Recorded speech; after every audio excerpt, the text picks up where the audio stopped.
All right, I think we're recording. This is Daichi here, and I'm starting a new series, an idea that I had where I wanted to read a book, a classic called Sun Tzu's Art of War. It's been something that I've been interested in reading for a long time, and and I thought it would be interesting to try to connect it to some principles of chess. This book was not one that was recommended to me by my chess teacher when I was young, but it was the type of book that he would have recommended me. Um, I do want to go through another book that he did recommend and I read when I was young, um, called Musashi. I think that would be a nice one for maybe a future series. It's a very long book, but a really good one. But anyway, today we are starting with episode 1 of Chess and the Art of War. And the version that I'm reading from, I showed an image of it a moment ago. Looks like this, that I found in my local bookstore. So there's all kinds of other versions out there. I believe there's a version where you can read the whole thing on Google Books, if you don't want to go out and purchase it. But I always want to shout out and support our local bookstores. So if you get a chance to pick it up, go ahead and do that. I personally love reading. I don't love reading on the computer, or definitely not on the phone. I certainly am a hard copy or paperback fan.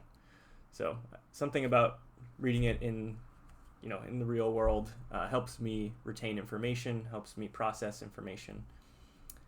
So with that, my idea for today is to go through, and for each episode, I was thinking that we would go through a chapter, talk about some of the main ideas in Sun Tzu's Art of War, and then try and connect it to some principle of chess that we might be able to use to make ourselves a better player. And ideally, these principles are applicable to far more than just chess. You will see people like, some people in the business realm will say that they read this book and took inspiration from it. People when they're dealing with any kind of job where you're dealing with other people. If you're doing something in politics, there are politicians who will say that this book has influenced them. So the applications for you might be much broader than chess. I'm certainly also going to take them that way, but I thought that chess would be a really fun framework for thinking about the different ideas that come up. So today, this is episode 1, and I've only just started going through the book. So what I've gone through so far is the introduction and preface. And so I wanted to just kind of start this series off by kind of setting the stage for what this series is about, and kind of setting the stage for what kind of ideas we're going to be tackling, what kind of time period we're thinking about. We definitely want to put the principles in context. When we're thinking about a book that was written 2,500 years ago, a lot of things that remain viable today, I think, are really interesting because they speak to something fundamental about the human condition, because our world today is far different than the world 2,500 years ago. And then there might be things as we go through that might not be applicable, that may have changed due to the modern world. And I think that that's an interesting thing to think about, an interesting place to see what things are applicable, what things are not. Also, in just our lens of using chess, thinking about where does the art of war give us something useful to think about in chess, and where does it actually not apply at all, which really gets at how is chess similar to the real world? How is chess similar to, say, actual war, and in many ways it is, and in many ways it isn't, as we'll see as we go through. So, yeah, so let's get into it. As I mentioned, this book is about 2,500 years old. It was written somewhere around 500 BC. I'm going to use BC because this book references all the dates in BC, and BC was the convention when I was growing up. I feel like I heard people moving to BCE, but then in my other job as a math teacher, I work with kids, high school kids, and I asked them actually whether they learned it as BC or BCE, and they sounded like they had learned both. So I'm just going to stick with BC for consistency with the book, and by the book I mean the translation of the book by Lionel Giles in 1910. And specifically this version of the book was edited, and the introduction is by Dallas Galvin in 2003.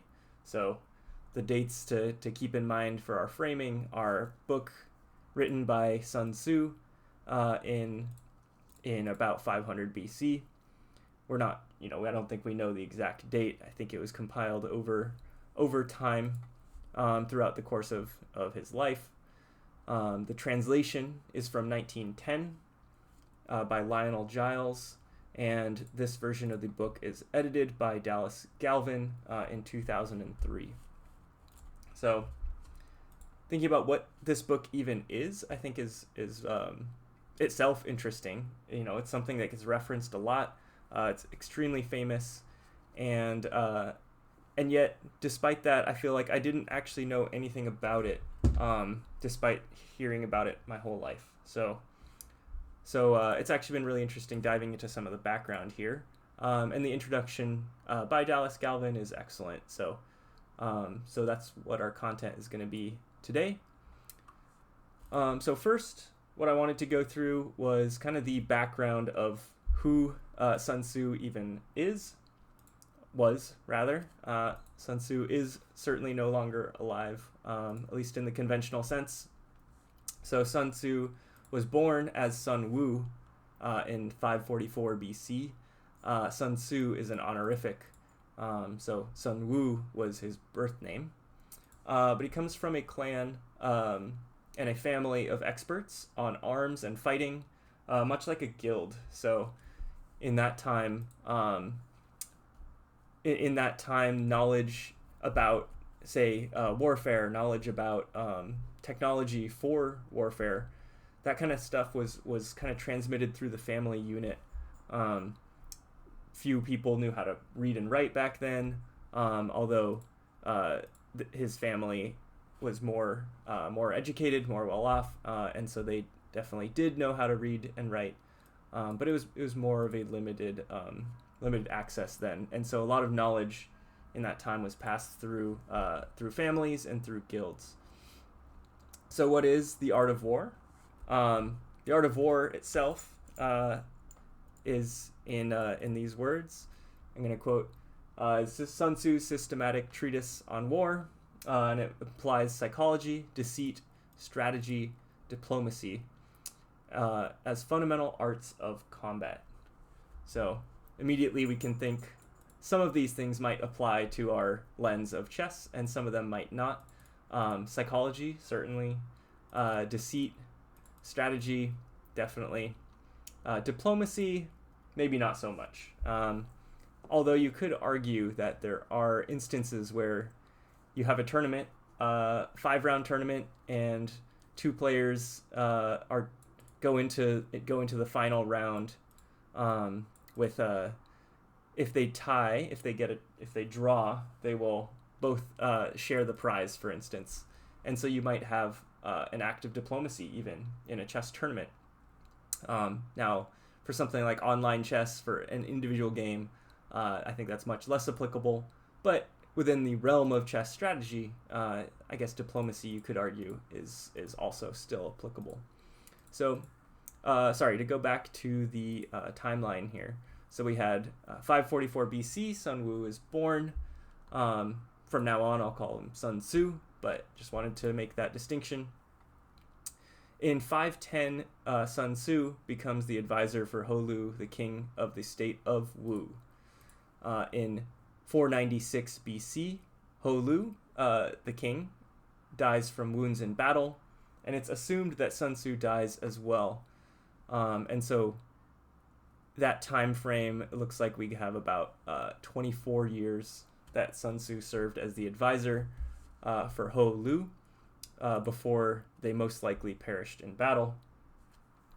And one other date I wanted to point out was in 380 BC, Sun Pin, a descendant of Sun Tzu, is born. And Sun Pin later writes The Lost Art of War as a companion piece to The Art of War. So Sun Tzu does die in battle, most likely, as far as we know, but not before having children who later continue his work. So the book itself, it's actually kind of more recently entered our Western canon. The book is referred to as Sun Tzu Ping Fa, or Sun Tzu on the Art of War. And it was more, interestingly, kind of lost to time before the translation in 1910 by Lionel Giles. And some of the notes in that time reference previous iterations of the book, where there were many instances where it was poorly translated, pieces were missing, and so it wasn't really until 1910 that we had this more comprehensive, authoritative translation that came out. And so, interestingly, The Art of War had a massive impact on the Chinese culture and Chinese rulership back in the in that Warring States kind of period. In the 500 to 200, or and certainly affecting culture and ideas beyond that in that time. But it was kind of lost to time. But it re-enters, especially in the Western world, around 1900, around 1910. So just some background that I really thought was nice, that our editor brings in, Dallas Galvin. Some things to think about as we're thinking about context of this book. Tsar Nicholas calls for world peace in 1898. So again, we're thinking about what's happening around that time when the book re-enters kind of the Western realm of thinking. So Tsar Nicholas calls for world peace in 1898, and they hold the first peace conference in 1899, and then another one in 1907. So right before this translation comes out, there's a bit of a push for world peace that seems to be grasped onto by many, certainly in Europe. And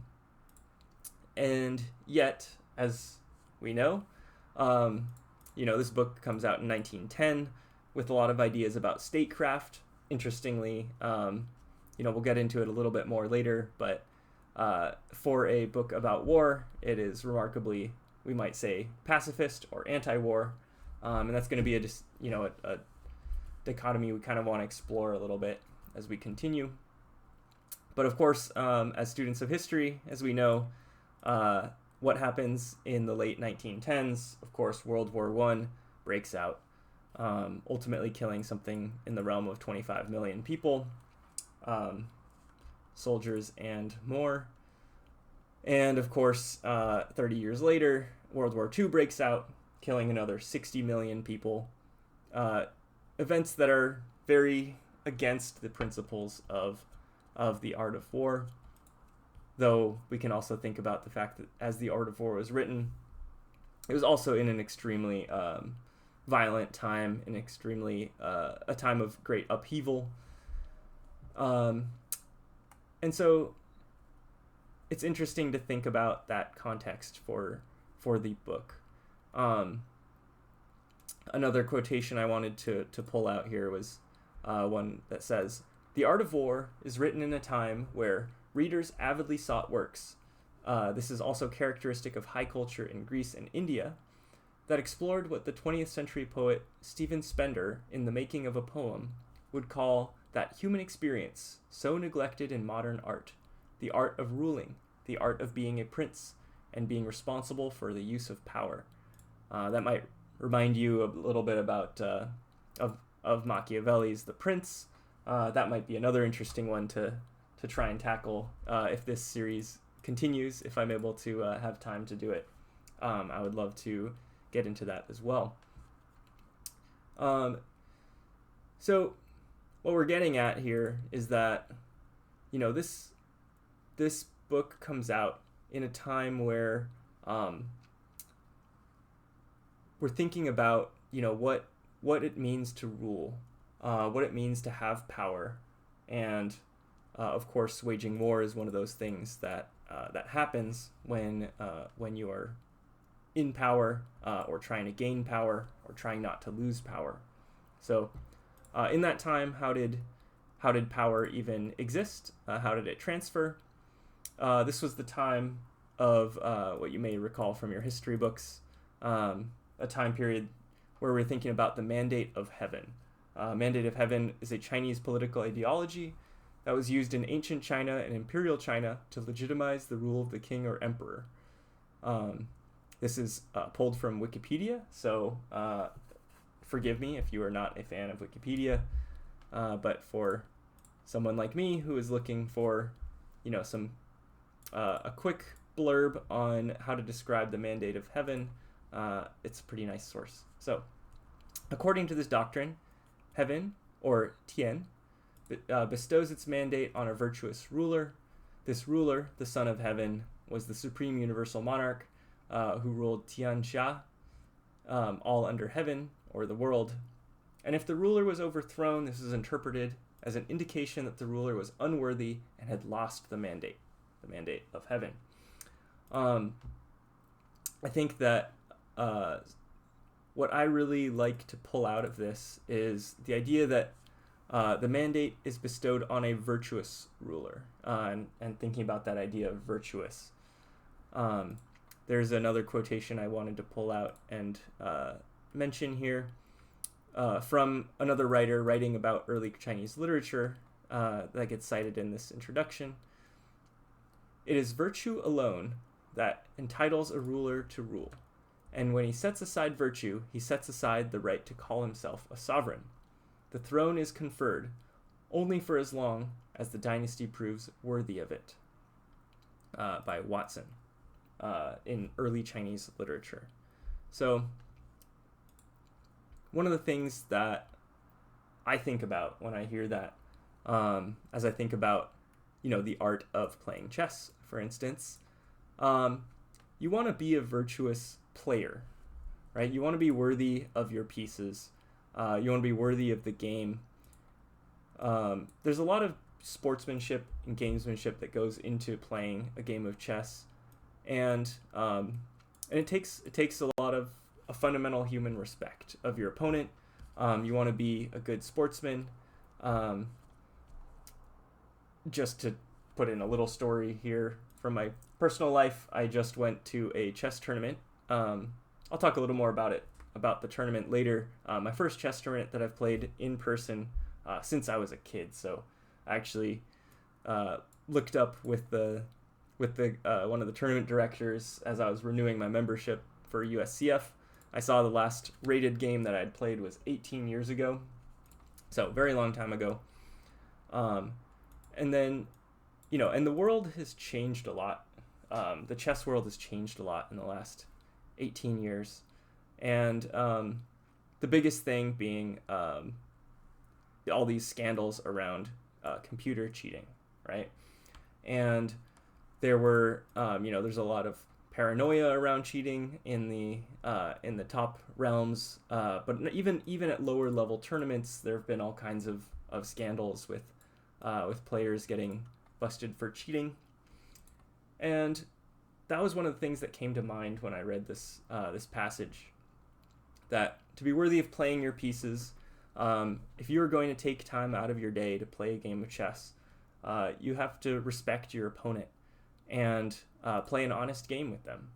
And you're playing your best. You're giving it a good shot, and you're both engaging in this game to try and have a great experience out of it, right? And so, when you are a sovereign, the player running your pieces, running your army, your white pieces, your black pieces. When you're playing a game, you're playing a tournament, whether it's online, in person, every game, you're trying to prove that you are worthy of your pieces. And I just kind of like that thought. It definitely came to mind as, there was at this tournament, there was somebody's cell phone started, beeping, and then there was a hubbub about that. There was a guy who was getting upset about some touch move rule with some kid, but then he didn't call it at the time, and then he was getting upset with the tournament director. And there's just a bunch of ways that that I think that people, if they were trying to handle the situation virtuously, and kept these principles in mind, they may have acted slightly differently. So that was just kind of one of the things that I didn't expect to talk about that so much, but I don't know. It just brought those examples to mind from the tournament I just played in. So anyway, let's continue. There's going to be a few basic principles that got cited in the introduction that we'll be hitting more as we continue into the chapters. But I just wanted to point out a few basic principles, kind of give like a teaser for them that we will continue to see them come up into the future. So the first principle that I pulled from the introduction was the side that controls the laws of engagement wins. And so how I read that is, I actually really like this quotation from, I got it from a video from John Bartholomew, who's a fantastic chess streamer and YouTube creator, a very strong player, from this idea of the pawns controlling the battlefield. And I really love that idea. It's been something that I've been trying to use to shape my play in the last year or so. And when you're controlling the battlefield, you're controlling the rules of engagement, the laws of engagement, the ways that the battle can take place. You're controlling which side of the board the engagement occurs on. You're controlling the tempo. You're controlling a lot of aspects of the battle, and the side that has control over when the pawn breaks happen, over when the attack happens on the king side, on the queen side, or a center break. So the person that's controlling that is most often going to have the advantage. To move on, there's a little bit more historical context that comes up here that I thought was really nice, and that I want to use to motivate our next concept. So I pulled out one piece that I wanted to bring up, which I thought was interesting. They mentioned that the influence of this text, so the original publication of The Art of War, was that Imperial China, once it had taken shape, rarely needed to wage war outside its boundaries. A lot of civilizations in this time were trying to expand, were trying to grow, and interestingly, Imperial China seems a little bit more contained. Now, the argument that you might make, though, is that maybe they would have waged war outside their boundaries if they were not so busy waging war inside of them. So I was pulling up some history in this time period, and I wanted to note this is a particularly brutal time within China. About 100 feudal states and principalities were reduced to just 7 states around 400 BC. There's a lot of, the dates aren't hard. There's different sources that I found have different dates cited, but around this time, from the late, say between 600 BC and 200 BC approximately. If we want to give a wider window, somewhere in that range, we have something like 100 feudal states that consolidate into about 7 major states in 400 BC-ish, and the Warring States period continues over the next 150 or 200 years between these states before the big unification of China. So I am not a historian, so please feel free to correct me if my impression was wrong here. But I do want to note that this they mentioned it as a consolidation of these states, but it's hard to imagine that those were all peaceful. And some of the articles about the Warring States period specify that there were hundreds of wars, probably small ones, but hundreds of conflicts between these different states that led to power being consolidated, but that generally involved one state taking control over another. So just something to think about. There was a significant amount of conflict and warfare during this time. So another idea that I wanted to grab from here is that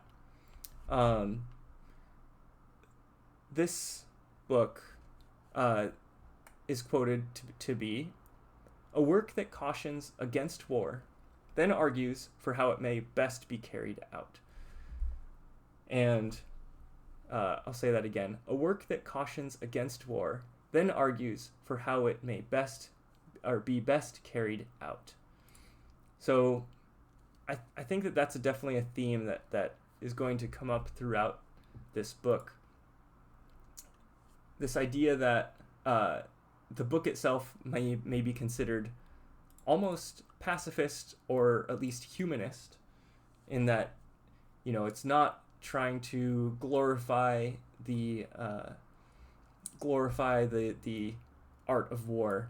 The penalties and the damage and destruction of war is significant, especially in this time, but certainly throughout any time in history. War really leads to significant amounts of destruction. I think if we try and draw the parallel to chess, chess is the great way to practice the art of war with minimal destruction. And I think there's this idea there. Oh, and we have a visit from the cat. This is Mari. Say hello. There goes her tail. All right.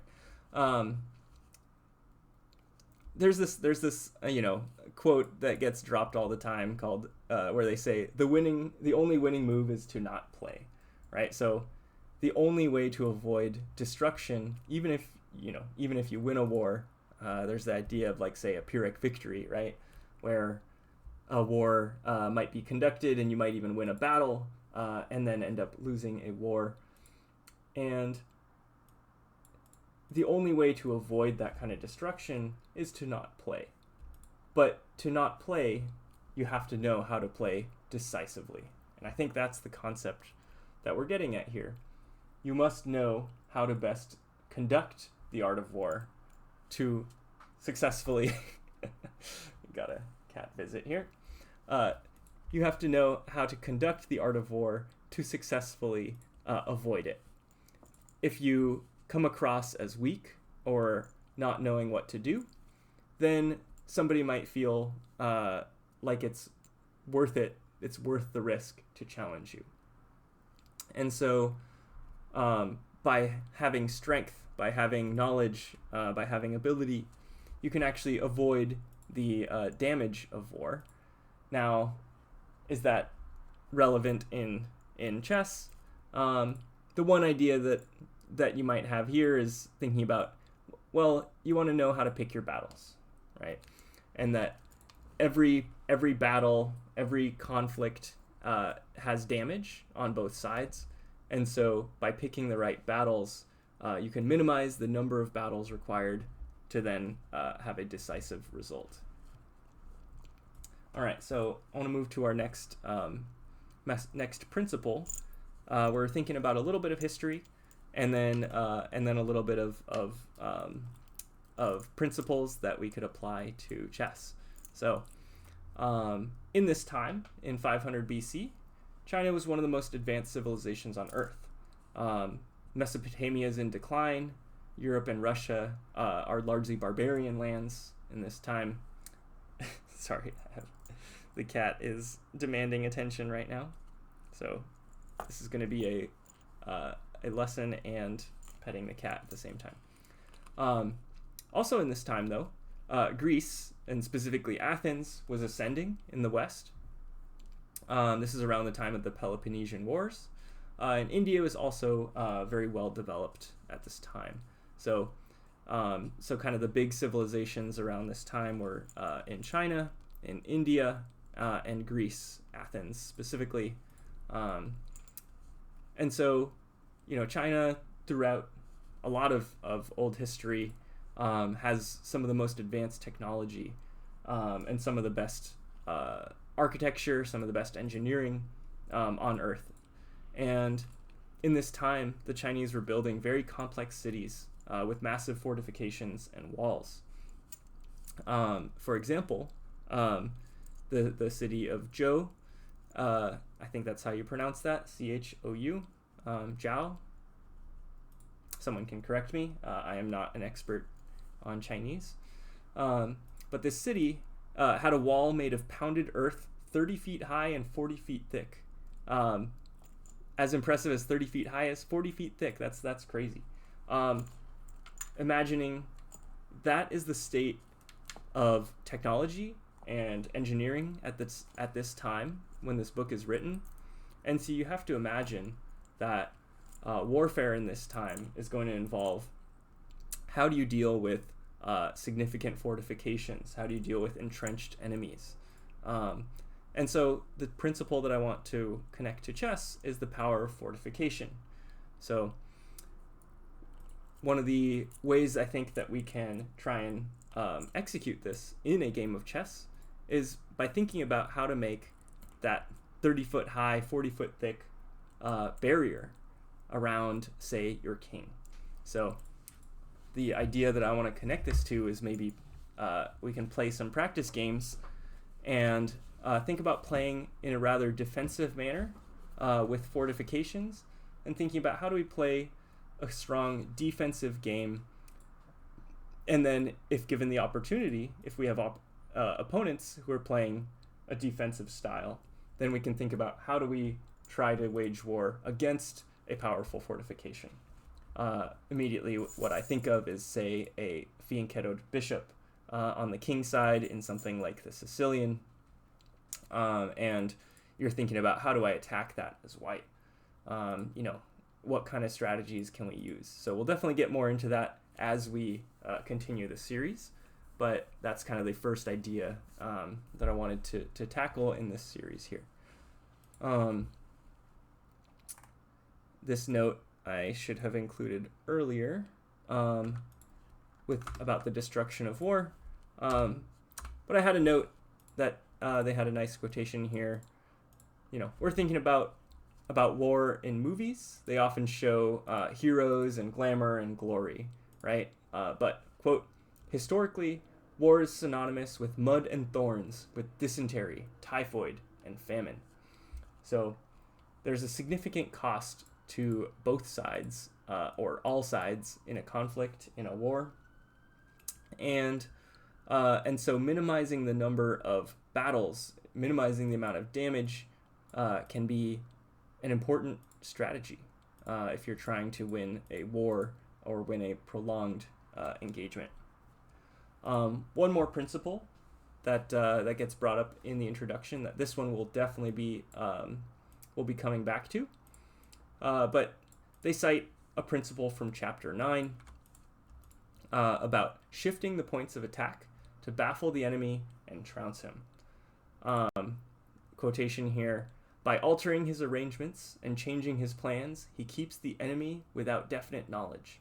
By shifting his camp and taking circuitous routes, he prevents the enemy from anticipating his purpose.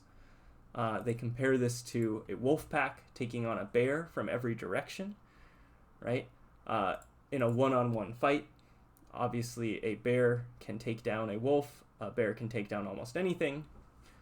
And yet, a wolf pack fighting together by circling, by coordinating, and by keeping the bear on its back foot, they may be able to defeat a stronger enemy that would defeat them one-on-one. So, if we get a chance, that is a principle that we can start to tackle here, and we definitely want to think about that one when we're playing a game of chess. So, the two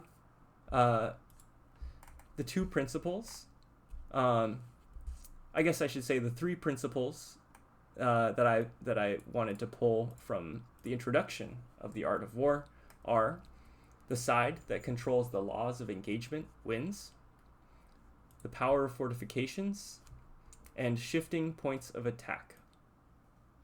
So those three ideas, I think I want to take into some practice games now today. And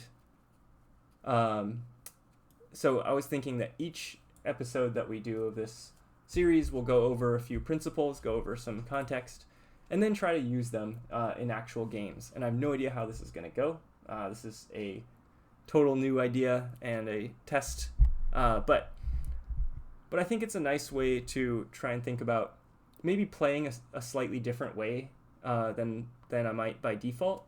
And there's a lot that I'm trying to fiddle with in my chess right now, because I'm in a place where I'm trying to kind of relearn how to play.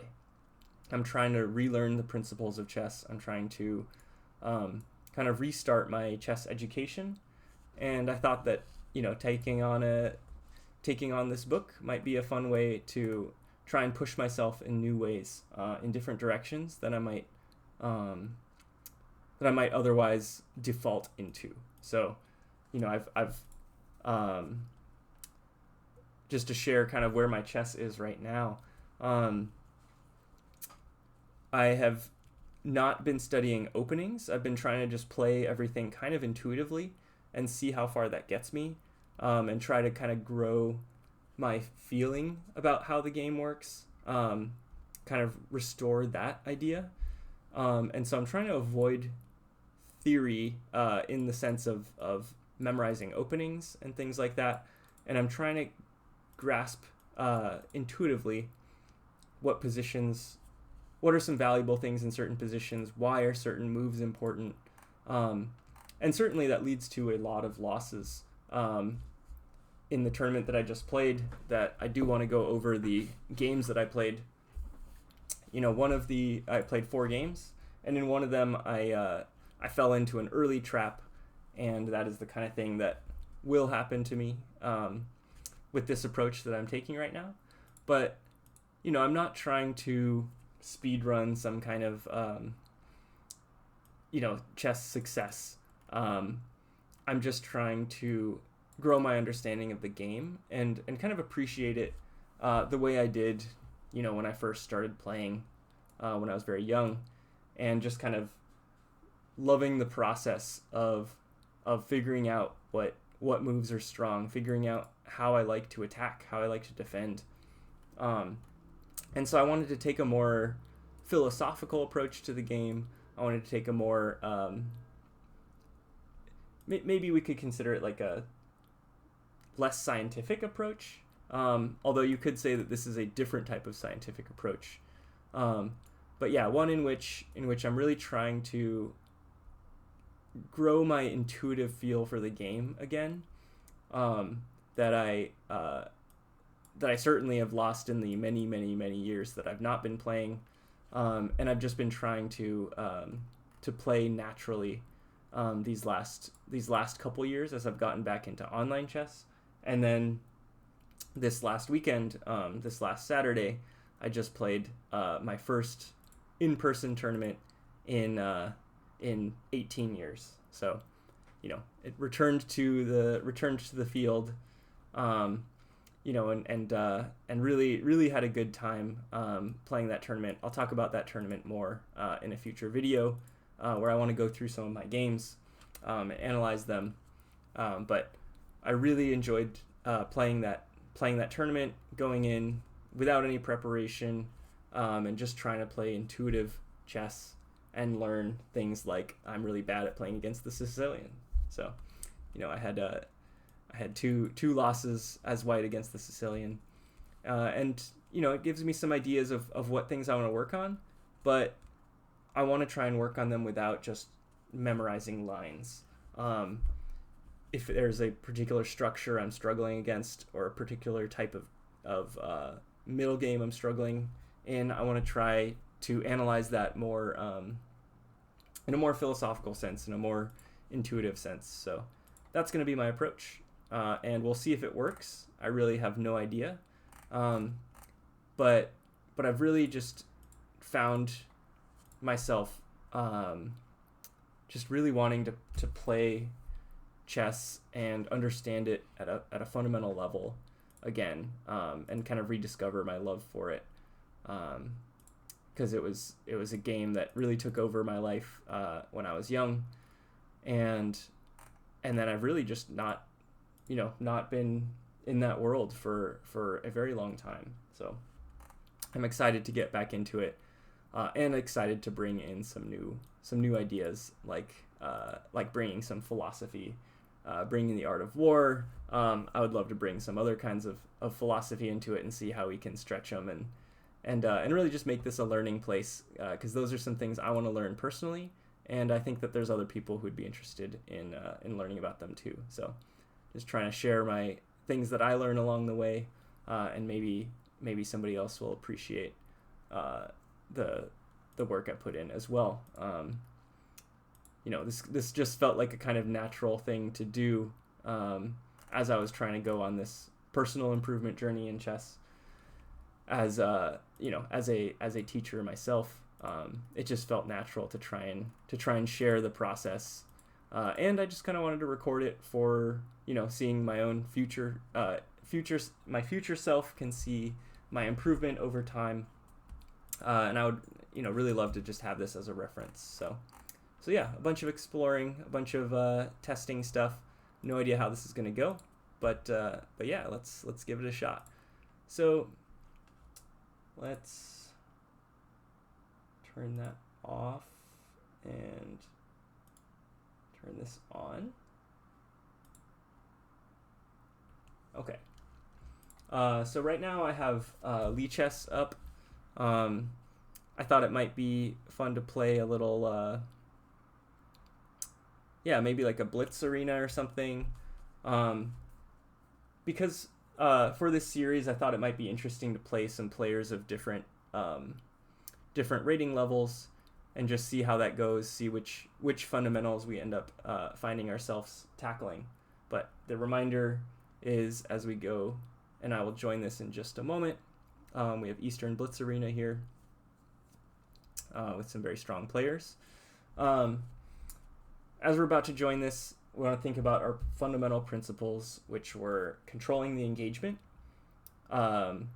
fortification, so thinking about defensive play as well as how to attack a fortification, and then the last one being that kind of sense of controlling the battlefield with deception, being able to attack different places to hide your plans, to try and be a strategic mastermind, to have more ideas than your opponent can handle. And so with that, let's join and see if we can find a game. Although, okay, there we go. All right. The past games that I've played on this channel, which aren't a ton, but I've been playing on chess.com. But yeah, I was thinking about playing on Lichess today, just for the arena tournaments. I like the way that Lichess sets up the arena tournaments. So yeah, we'll think about playing defensive. I think that'll kind of be our start. Is let's play a little more defensive in general. In the recent times that I've been playing, I've been trying to play a little more aggressive, actually, and so playing defensive is a little bit different for me. And so we're going to start with a French defense and see where that goes. Although, since our opponent goes into the trade or exchange variation, I think it's called, we actually end up in a fairly open position, not as closed and defensive as I expected. And the cat continues to come in front of my face. All right, so let's just play a solid structure, reinforce the pawn on d5, and take control of the file here. We have a very strong opponent here. Pakisa 2011. Interesting, this h3, a3. I don't know where they're planning on putting that bishop, but let's just get our pieces in good spots, and then we'll figure out how to continue from here.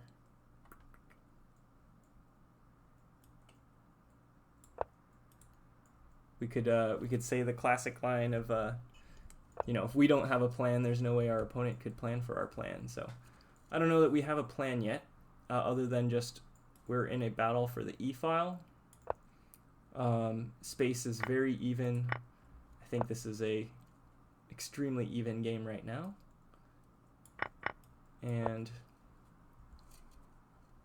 so let's see where we can find some action. Now that is a move that's trying to control the engagement, right? That is trying to take some space. I'm thinking about routing this knight around because the pawn being on g4 makes these points a little bit weaker. I obviously don't mind, well, I shouldn't say obviously. I don't mind the knight trading here. My bishop is a little weaker than their bishop, so it was a good move of our opponent to trade the dark squared bishops. All right, they decided to trade here. Let's take. All right, we're going to reinforce the rook here. So how are we going to make progress in this position? I'm not sure where that knight's going. I can route my knight here, but then h4 will kind of cut me off. But that does hang this, so maybe I'll try that. I'm thinking maybe f4 is coming. And then maybe let's pull back and trade, try and get my king involved. As we get into the later game, the king becomes less of the piece that you want to defend and fortify, and more of the piece that actually takes on an aggressive role. King's very strong in the later game. All right, I think we'll trade. Bishop takes, okay. Let's go here so that we can stop their knight from infiltrating. All right. What's going on? If I get my knight to e4, that seems strong. The king might come up. We do want to keep them from playing h5 and getting that outside passed pawn, though. All right, now let's try and take some space.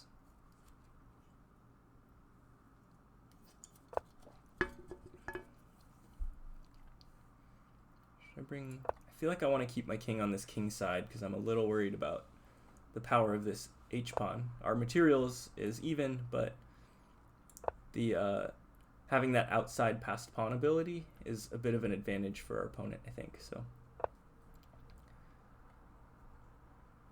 that's interesting. How does he deal with this? Knight g2, then I have king g3. Okay, so he's going for the counterattack here. How do I want to handle that? I can't defend it. I can take. Let's do this. We'll trade here. I'll take this to get my knight out of threat. Okay. How are we dealing with this pawn? Right, we're up a pawn, but that white pawn is extremely dangerous. Do I just dare him to take me and push my own pawn? Maybe I play the king back.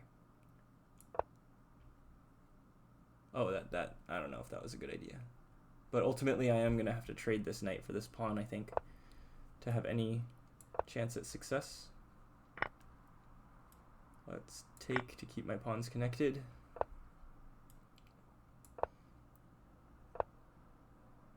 Alright, how do we handle this?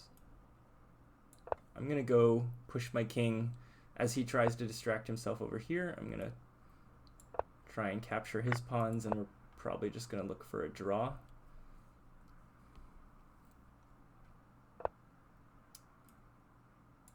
Take.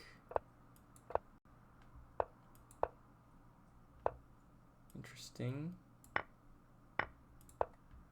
Well, there's no way we can lose this one, so that's always nice. Knight check. I have king here.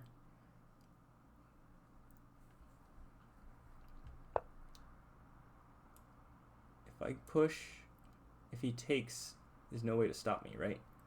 Push, take, here, knight here, queen. So he has to trade, but then he can trap my king. So I think I have to play here. Ah, that's clever. He's trying to trap my king over there. That's nice.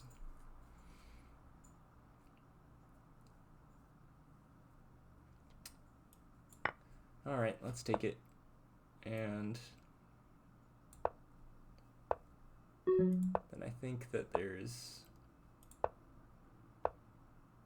not much we can do here. If I'm missing a win, that would be sad. But I don't see it. Let's just offer a draw. Okay, or he doesn't want to take it. Let's just stalemate ourselves. All right, well, we drew against a 2176. That's a result that I'm fine with. I think we had the advantage. May have lost the thread a little bit there in the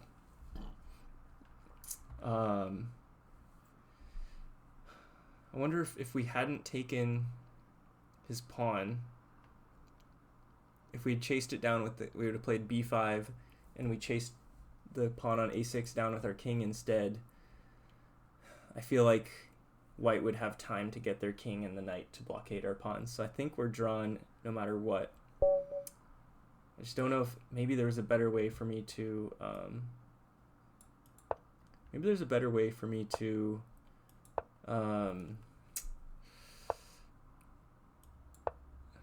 to push my pawns and not allow my king to get stuck on the corner. All right, but anyway, we're in our next game.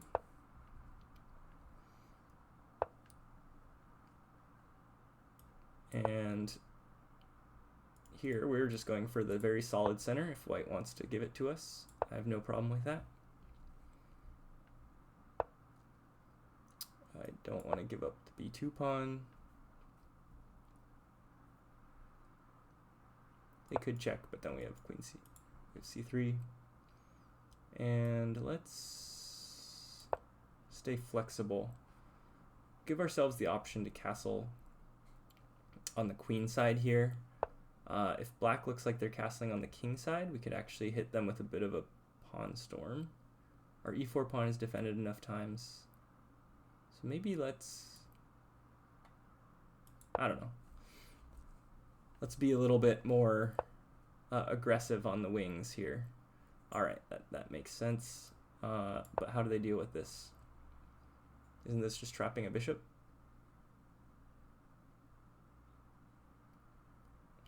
Oh, we might have an issue though, because if pawn here, my knight, oh yeah, if I bring because I was thinking if I bring the knight back, then queen takes here and then my rook is trapped.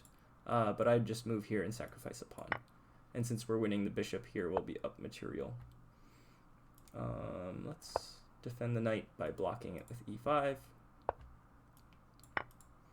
All right, now I think we are in great shape in this game.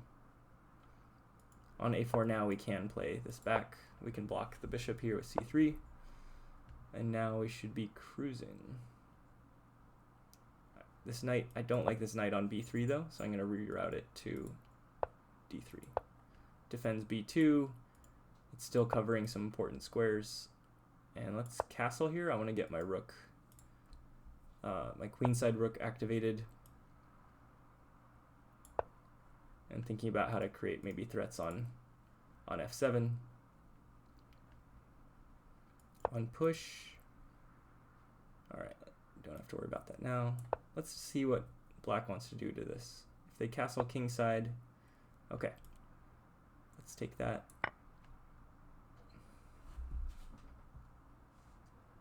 Oh, you get, I can't see this, the time clock. Here we go. Is that better? Then the board's kind of small though.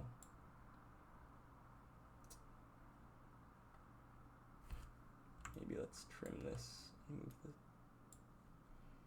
up, maybe make this smaller. Okay, there you go. Now you can see my clock. All right, they took back. I want to go after this c6 weakness. So right, by continuously redirecting our opponent's attention, I think we're getting at that third principle of keeping your opponent guessing with what your plan is. First, we're trying to attack the king side, then we're going to attack the queen side. We're trying to stretch our opponent thin, stretch their defensive resources. And since we're already up material, it makes it a lot easier to stretch their resources, because I have 3 minor pieces that can attack. They only had 2 that could defend, and now we are also up a rook, so we are in great shape here. All right. So now maybe let's get our knight involved, because I would actually love to get this d-pawn out of the way to clear this file. All right, b4, that makes sense, but let's attack the queen and the king and the rook in a classic royal fork. All right, nice win. All right, so I think we haven't been able to play the super fortification style yet, but we have managed to play a bit for that third principle there, where we were thinking about, you know, trying to really stretch our opponent's attention wide, and keep them guessing, keep them from knowing exactly what we're trying to do.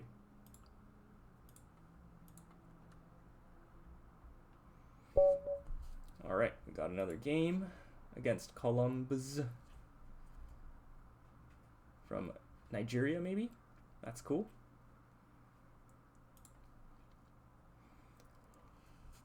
Although it would be nice if my opponent, they play their move. Okay, let's do something different this game then. Let's play for that fortification. Let's try to play a really compact style. So we're going to fortify this king side, and then we're going to try and control the engagement with a well-timed pawn break. But let's set that up. Let's start with c5 here, because I'd be happy to trade on d5 now. Now we're thinking about when do we want to play e6. Now I don't know if that's sound principles from this structure. I have a Sicilian looking structure, but against a non-Sicilian white here. And so I don't know what you'd call this structure from white. I would also love to get in b5, but white definitely has a stranglehold on b5. So I'm definitely trying to aim to break e6, but I need to break e6 at a point when my d6 pawn will not be vulnerable. So I want my queen on c7, I think, but for that I want to make sure that the knight can't go here. Okay, I don't love that move for white. I feel like that just opens up this square as a possible weakness. I almost want to play queen a5. It just feels like a good controlling move for that side of the board, but no, let's keep the defense on d6 for now. how are we going to continue to improve our position? We have a very solid position here.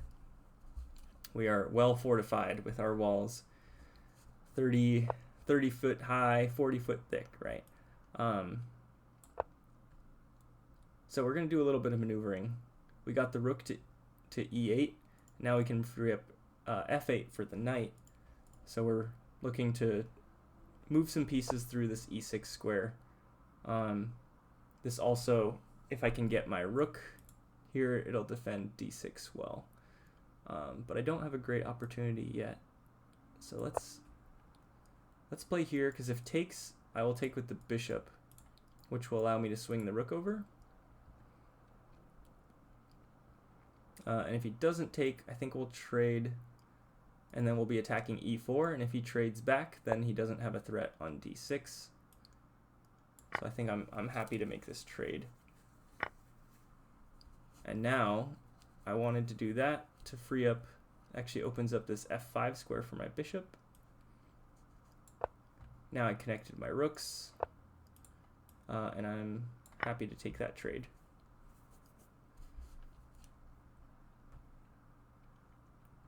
I thought they were going to go knight h4 to try and threaten the bishop with the knight, in which case I'd have to retreat, but consider that a small victory over playing bishop d7 by itself, because then I've achieved their knight forcing itself to the outside. As the principle goes, knights on the rim are dim, right? Okay. My knight here on f8's a little misplaced, though, because of this d5 pawn, so I'm going to reroute it at some point. Also make sure that I don't hang f6 in some way if he continues to threaten it. But I wanted to play queen here. I no longer need it tied down to this d6 square. I can think about infiltrating. And yeah, it just felt like this is a nice square for the queen right now. Force them to address this b2 weakness. Okay. Now we're trying to gradually improve our position move by move, right? So now let's regain control of that. Do I want to retreat the queen or queen b4? Does queen b4 make sense? Because attacking c4 is a little bit awkward for my opponent to defend. So what if I play here? Oh shoot, I did not calculate that move. All right. That is not great. In fact, white has a draw. They could play rook here, queen here, rook here, queen here. Yeah, definitely a big miss by me. I was getting too aggressive here with continuing that idea of fortification, right? White has this stuff pretty well locked down, and I thought, oh, here's a weakness that I can probe. But in fact, white has a great defensive resource, and so they can force a rather annoying perpetual here. Although, is there some world where... Oh, no. Yeah, wait. Okay, I have this idea. Oh, I don't know if it works. Okay, if rook here, rook takes, right? He can't take back with the queen, because then b2 hangs. So then the knight has to take. Could I play something like knight e4? The idea being, they take my queen, I take their queen. And if they take the hanging knight, their rook hangs. So they actually can't take the knight. What happens if they just move their queen, though? That's the problem, huh?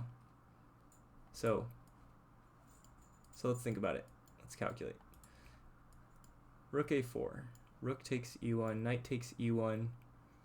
Knight e4. Queen c2. That covers b3 and traps my queen, huh? Is there any kind of cool compensation I can get? Because, you know, I don't want to just play for a draw. I want to think about how to play some dynamic chess here. I know I was saying I was going to play solid fortification defensive chess, but I can't help myself. I just want to play some crazy stuff. Because then what would happen? Queen here. Take the knight. He takes my queen. Do I have any desperado, fun kind of move there to get my knight out of here. Maybe not. Because then if I just take back and then he takes my knight, then I take, then I'm just down a rook for a queen. The only compensation I have is that pretty strong c-pawn. But it's kind of disappointing. My opponent has just disappeared, apparently. Because I was very curious to see how that would go. I don't think it worked for me, but it would have been a fun combination, fun tactic. Definitely a fun tactic to calculate and think about. All right, we got Davey Alexei. All right, let's play. I do not know how to play the Sicilian, but let's play it because I want to try playing another fianchetto position. And they're playing a gambit. What is this one called? Smith-Morra gambit, I think. We can definitely check that later. And we've accepted the gambit. So we are putting ourselves in a position where we want to be defensive.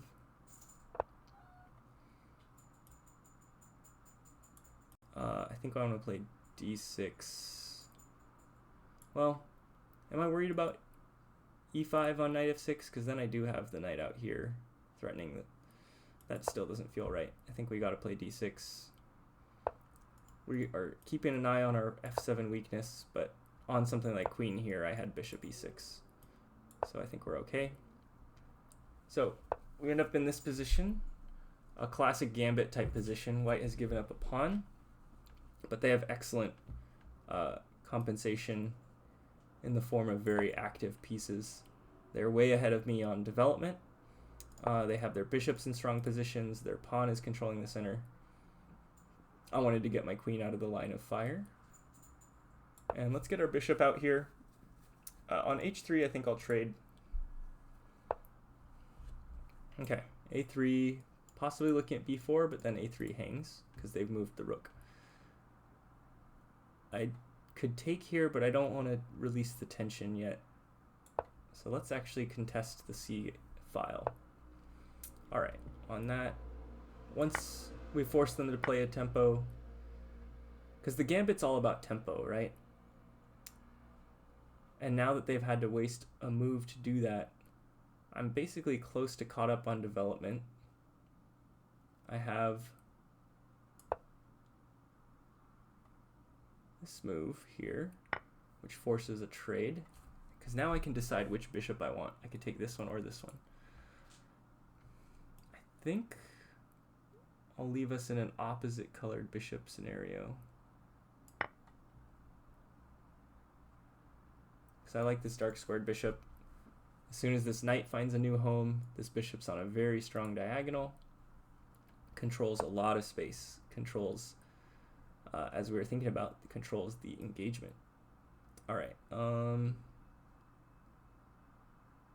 I want to continue to contest the c file. I would love to double my rooks here. He's threatening a7. Do I care if they take a7? Because then I can take e4 with the knight. Rook here, queen takes, knight takes. If he takes here, I have this. Is that worth it? Probably not. Okay. All right, so white is trying to grab space right here, which is logical, but I think that what I'm going for is the more solid defensive approach, the fortification approach, and we are trying to get our opponent to overextend themselves and leave some weaknesses behind. If you think about, you know, ancient warfare, or even not so ancient, this is famously in the Civil War, was all about who could have the wider battle line, but then the side that extended itself too far ended up with holes in their battle line, right? And so that's a nice move though, because this knight gets in awkward position, because if I trade, then it can't even go back here. I really wish I had gotten my knight out. Or my rook out, sorry. But I could do this. Let's do this. It feels awkward, but let's try it. I'm going to end up with an isolated pawn on d6 if they trade. I think I'm going to take with the rook and then trade, although they could take e7, which is a little bit awkward, huh? I think that was a mistake by me. Should I take? Now I've regained the space. I think that white has given me back too much control here. Oh, that's defended.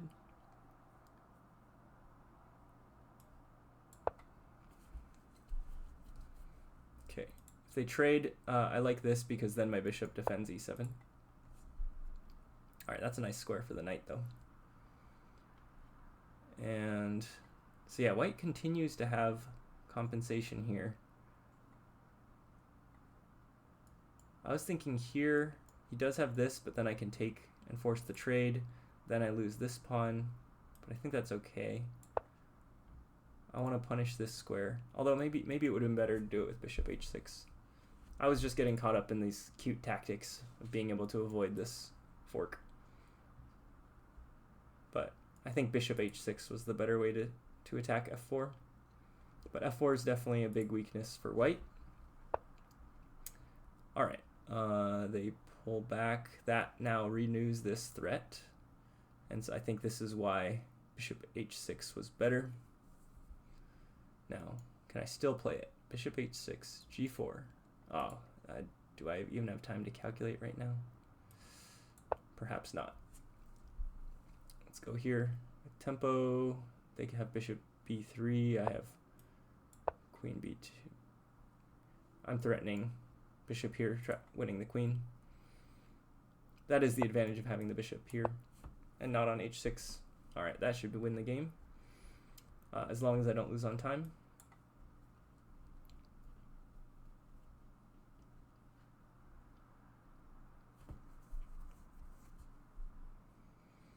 Even if they had addressed this issue with, say, king h1, I still had bishop d4, and white's in an awkward spot because that knight was defending the bishop, so they would have had to keep the queen defending that. All right, now it looks like they're trying to blitz out moves. I'm threatening the knight. I'm threatening knight g3 check. This position, oh, that's a nice move by my opponent. But let's continue the threat. Winning a piece is stronger than winning the exchange, although any type of exchange of material right now would be useful for me. I also could have played rook c8 to pin the knight to the rook. I don't know what that move does, but our opponent might be just entering desperation mode.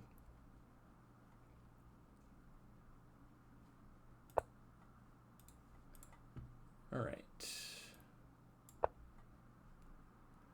Trying to keep up making multiple threats so that our opponent has trouble dealing with them. All right. Continuing this idea of multiple threats. On king h1, I'm going to play... I'm trying to get it... All right. Now we got a fork of the rook and the knight. Queen is showing its worth as the most powerful piece in the game, with long range power. So let's get another one. I want another queen.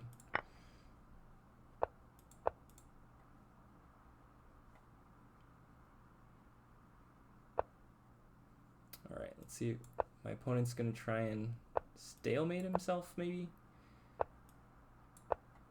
Let's see if we can orchestrate a nice checkmate here.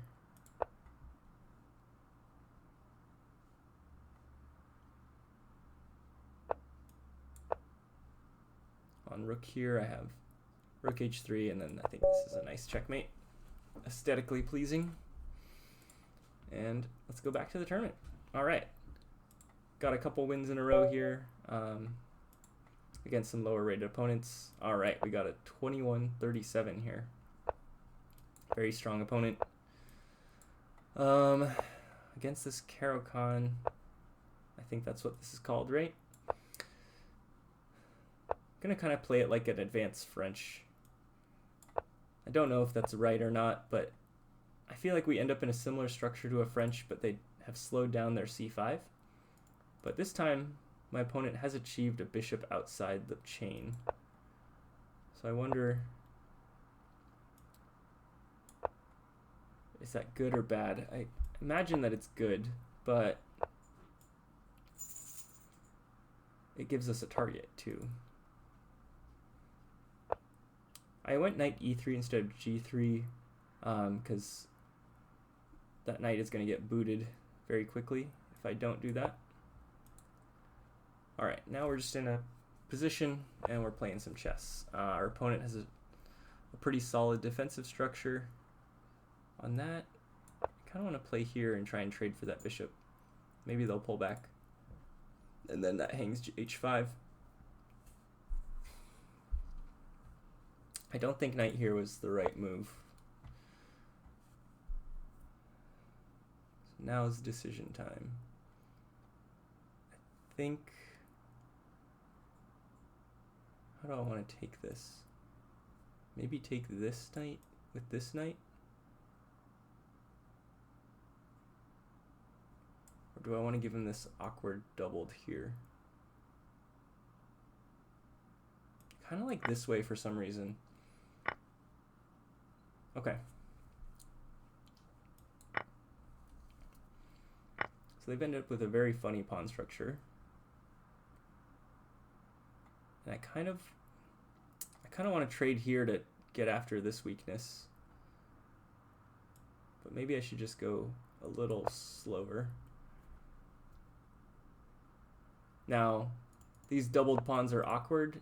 If I can sink a bishop on g5, for instance, I'm feeling good.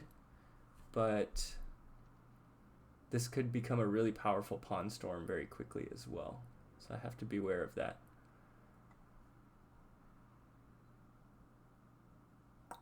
Let's go bishop here. The reason I didn't like this is because pawn push, but yeah, maybe it was best to trade first.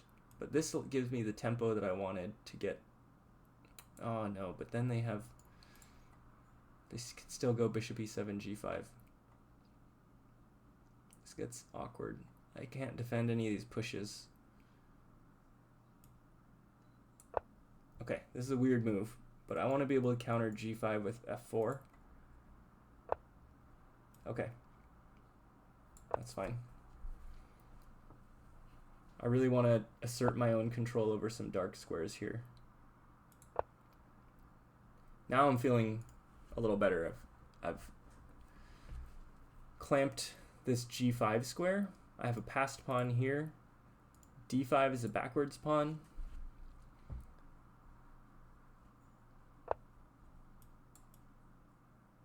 What happens if I rook lift? They just go king h7. I don't know.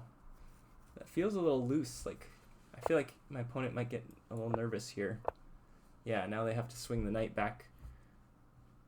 That definitely doesn't feel like a powerful position for them.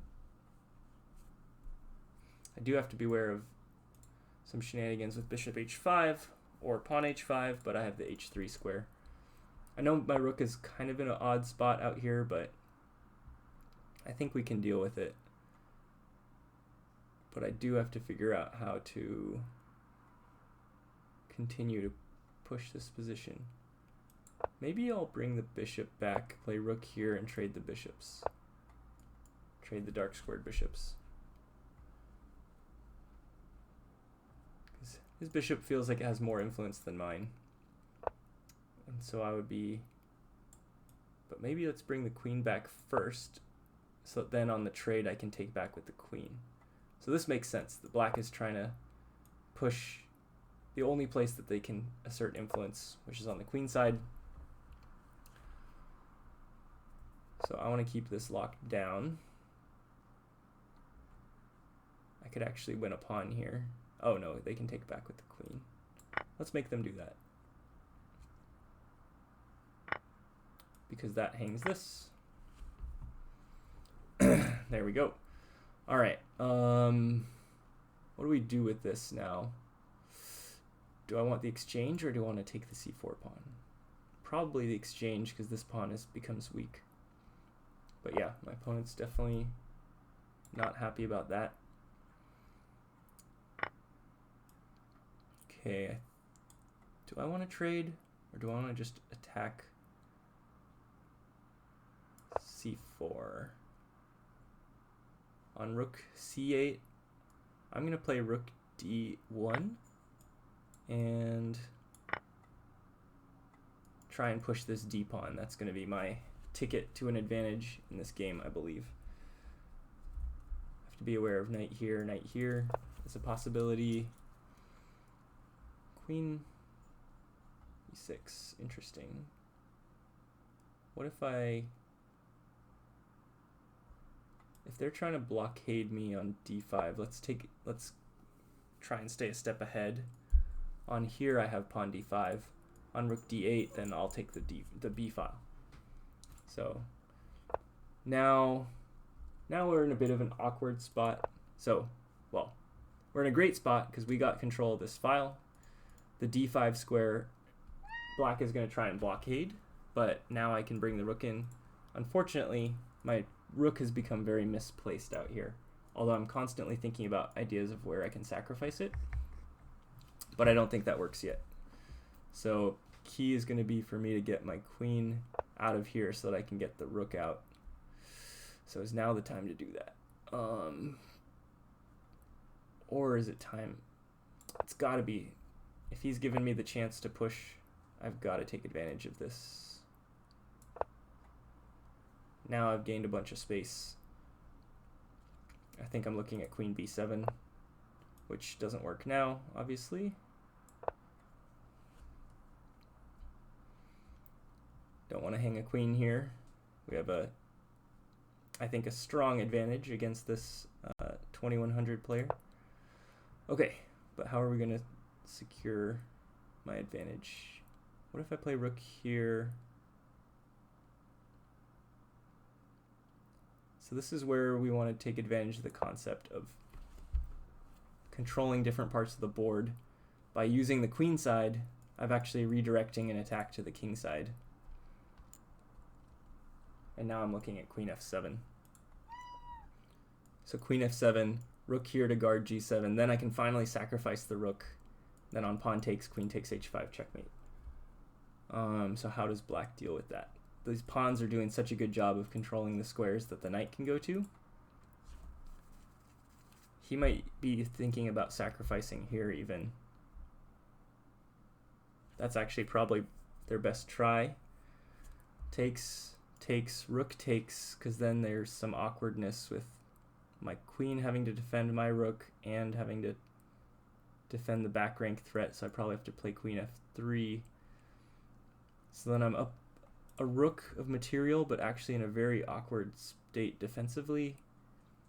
But then I think if I'm up a whole rook, then I next try and bring the rook back and consolidate my advantage. As soon as then I get my rook back, this rook in the game, I'd win. So it's really this rook on h3 that's been holding me back.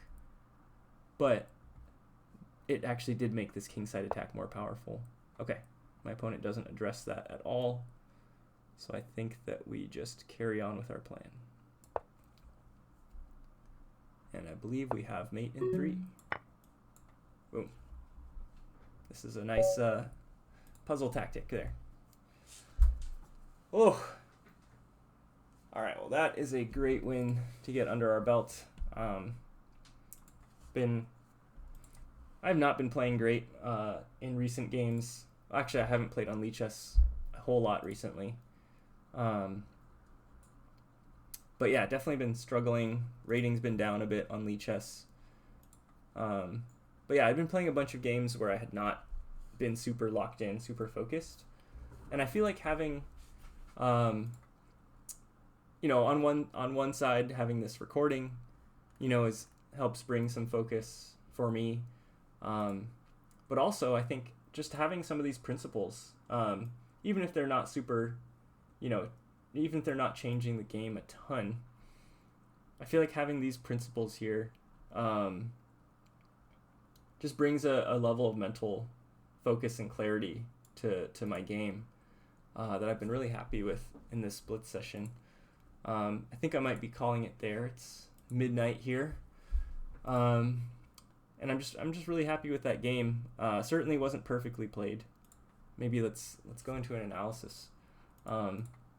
Because I would bet that the computer did not love my rook h3 move. Oh yeah, I still don't know how a lot of this stuff works. What happens if I hit request computer analysis? So I'm still learning how to use a lot of these modern computer tools for chess. So what do we get here? Let's look at our stats. Can you guys see that?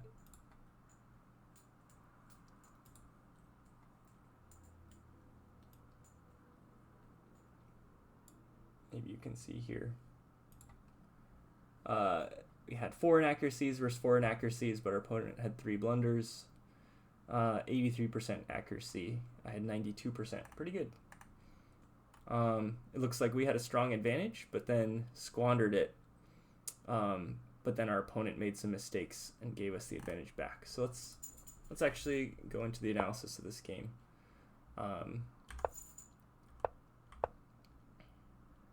Computer is fine with e5, although it also doesn't mind knight d2. So yeah, definitely an interesting move. Computer doesn't love the h5, but you know, I think it's kind of fun. Our opponent clearly is having fun with it, so I don't think they got a terrible position or anything out of this. Computer doesn't like my... it actually thinks my knight f3 is okay. Or sorry, knight f1.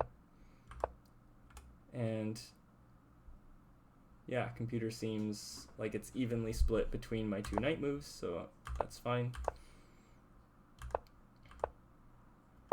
And then here was their big, what the computer rates as their big blunder. And it does not like my knight takes f5. Yeah, it was such an interesting debate of like which knight to take which piece. I knew I wanted to take this bishop, but I had this idea that if like takes, and then I would take c5 and then go after d5 as the weakness.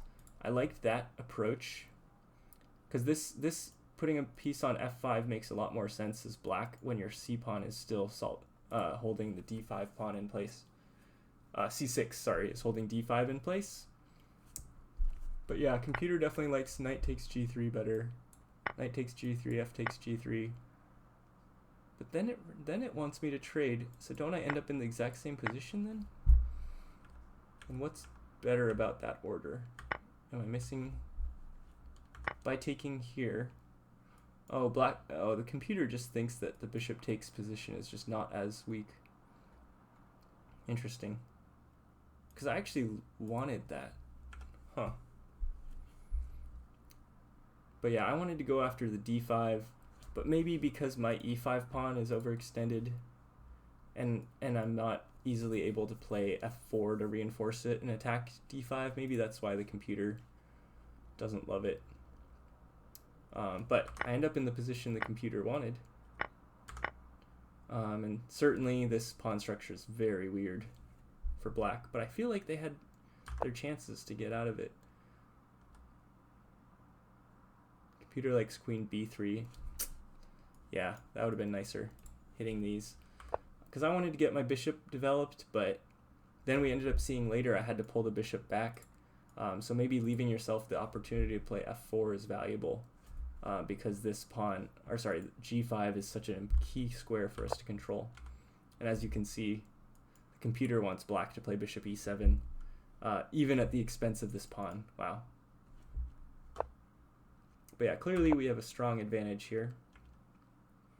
But I have squandered it a bit with bishop e3. Because it allows him to close the position. Yeah. Wow. But not open the position. The computer doesn't want us to open it with d takes, it wants us to play c4. That's cool. Okay. Because on knight takes c4, then we take here, and then we have this threat. That's nice. That's a nicer way to do this. Wow. Yeah. That's some aggressive chess there, trying to get this, you know, all the threats of the pawns. But yeah, here I allowed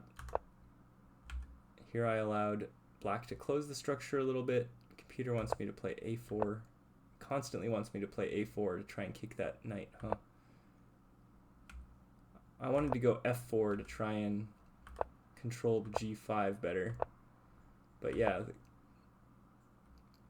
computer has me continuing to whittle my advantage away.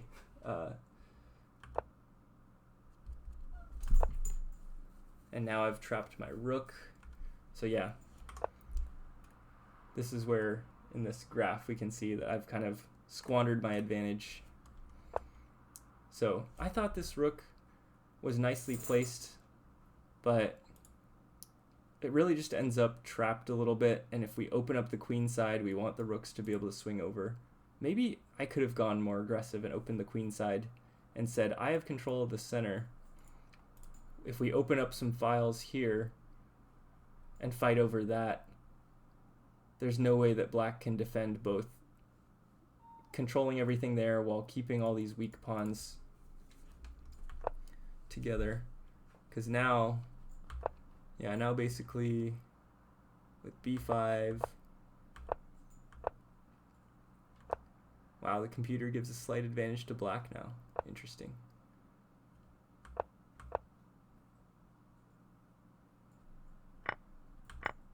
Yeah, and then clearly this was, because yeah, we entered a pretty even game now, so I guess I squandered my chance to be more aggressive.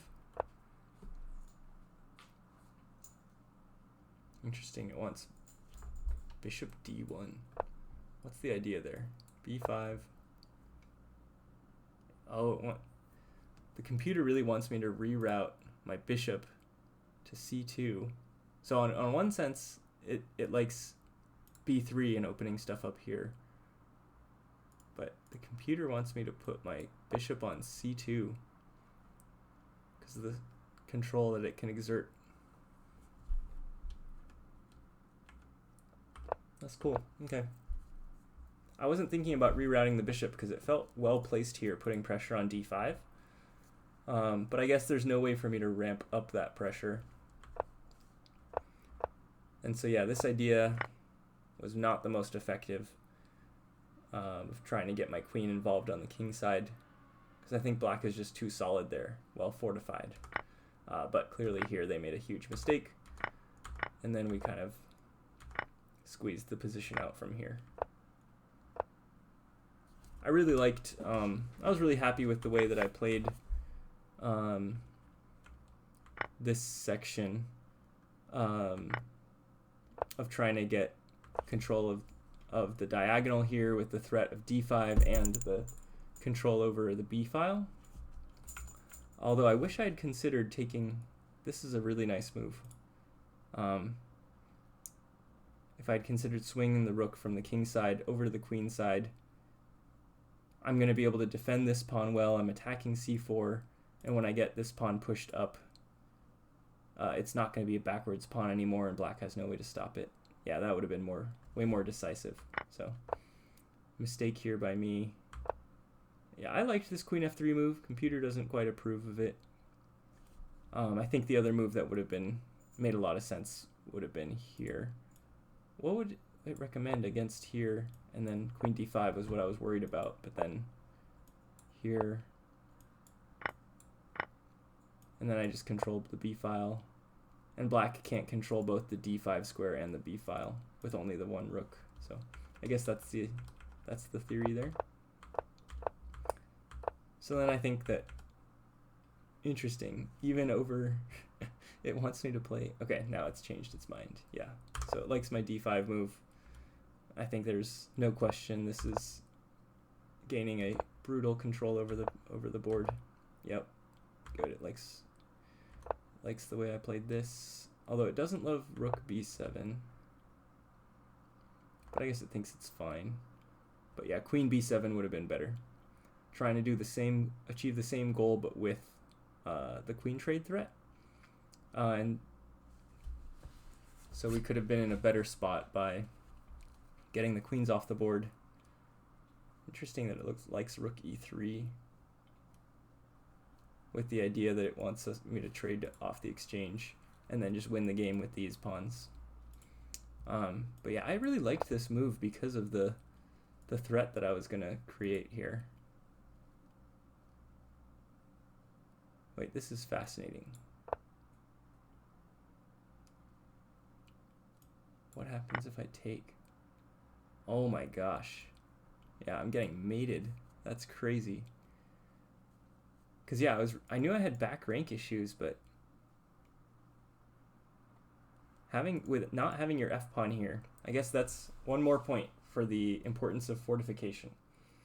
The f pawn being gone could allow me to, even though I'm up an insane amount of material with this crushing pawn advantage, I could lose to a mate in 3 here.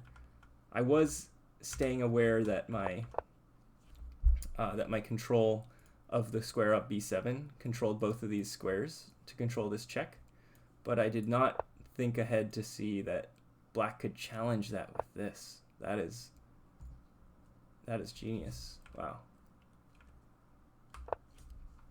And interestingly, yeah, this other move, this is cool too. Knight here because I can't take, because then I give up this rook. So then I actually have to retreat. So in a lot of ways, my position is very weakened by my rook being out on h3 instead of on f1 where it should be, so it could reinforce. I was just getting excited about this idea, you know, of the mate threat, but I did not realize that my position was so fragile. So definitely big miss by me. But then once we get to this point, you know, we have once we're able to play queen f7, we are in a crushing advantage, right? And then rook here, and we had mate in 2. Cool.